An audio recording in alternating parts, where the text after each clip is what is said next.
All right, Shabbat Shalom again. We're in Isaiah chapter 6, Yeshayahu chapter 6, starting at verse 6. We have heard of the pride of Moab, that he is very proud, even of his arrogance, his pride and his wrath. His boastings are nothing. Therefore Moab will wail for Moab. Everyone will wail. You will mourn for the raisin cakes of Kir Hareseth, utterly stricken. Poetic language here, raisin cakes.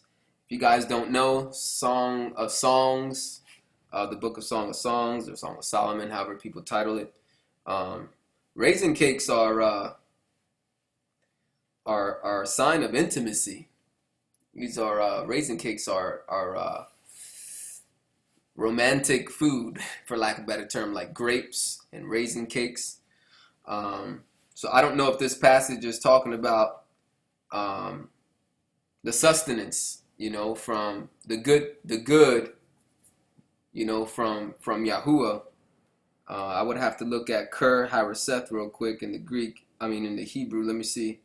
Kir Hareseth, let's see, H7025 means wall of potsherds, one of the two chief strongholds of Moab. So, I would take away what I just said.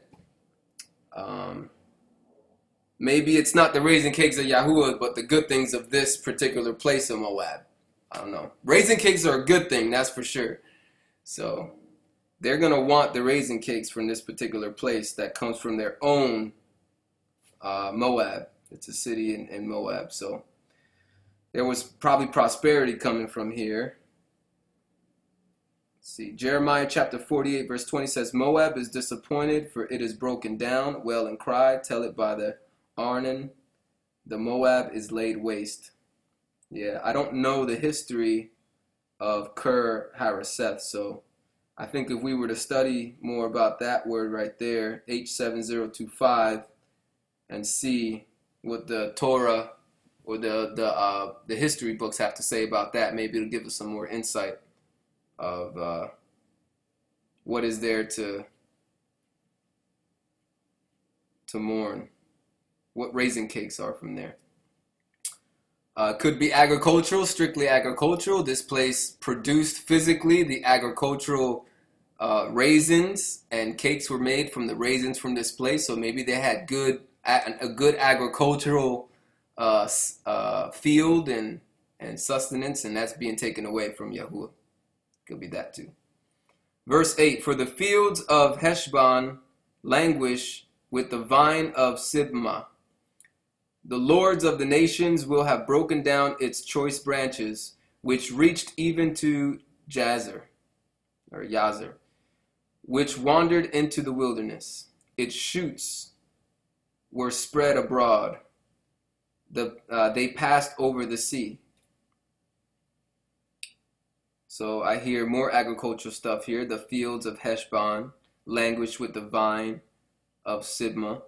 So a lot of agricultural destruction going on to Moab, or Heshbon in this case. Verse 9. Therefore I will weep with the weeping of Yazer for the vine of Sibmah. I will water you with my tears. Heshbon and Elealeh, for on your summer fruits and on your harvest the battle shoot has fallen. Again, just agricultural, seems like agricultural destruction here. Gladness is taken away and joy out of the fruitful field, and in the vineyards there will be no singing, neither joyful noise. Nobody would tread out wine in the presses. I have made the shooting stop. So no reproduction, no produce coming forth from this land. Therefore my heart sounds like a harp for Moab, and my inward parts for Kir Haresh. It will happen that when Moab presents himself, when he wearies himself on the high place and comes to the sanctuary to pray, that he will not prevail. This is the word that Yahuwah spoke concerning Moab in time past. But now Yahuwah has spoken, saying, within 3 years, as a water bound by contract would count them, as a worker bound by contract would count them, the glory of Moab shall be brought into contempt with all his great multitude, and the remnant will be very small and feeble. So this sounds like a prophecy that's going to be taking place shortly in the future. This is Isaiah during Babylonian captivity. So it sounds like something that's going to happen to Moab in the near future. Ezzy, what you got, sister? Yeah, the only thing I wanted to add is what is a bad echo? My bad, that's me. Oh, the only thing I wanted to add is that my translation is, it sounds like it's referring to Moab as the land, that Moab is going to wail for the land of Moab, because in verse 12, it says, and it shall be when it is seen that Moab has wearied herself on the high place, that she shall come to her sanctuary to pray, but not be able. So that was all I wanted to pull out.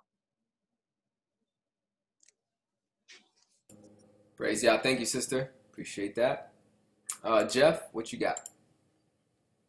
Yeah, when it says 3 years, as a workman would count it, is that making it a literal 3 years? Because a workman would count a day as a day all the way through. Is that their way, or like an idiom of saying that they mean literally 3 years and not some sort of prophetic 3 years? I have no knowledge of this being an idiom, so until then I would take it literal. That's how I approach scripture.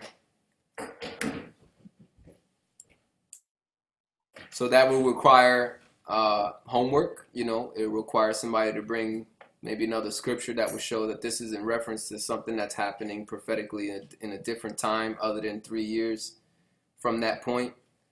I hope that makes sense.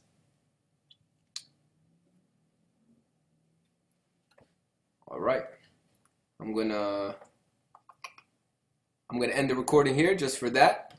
That was the rest of Isaiah 16, and I'll start a new recording for 17.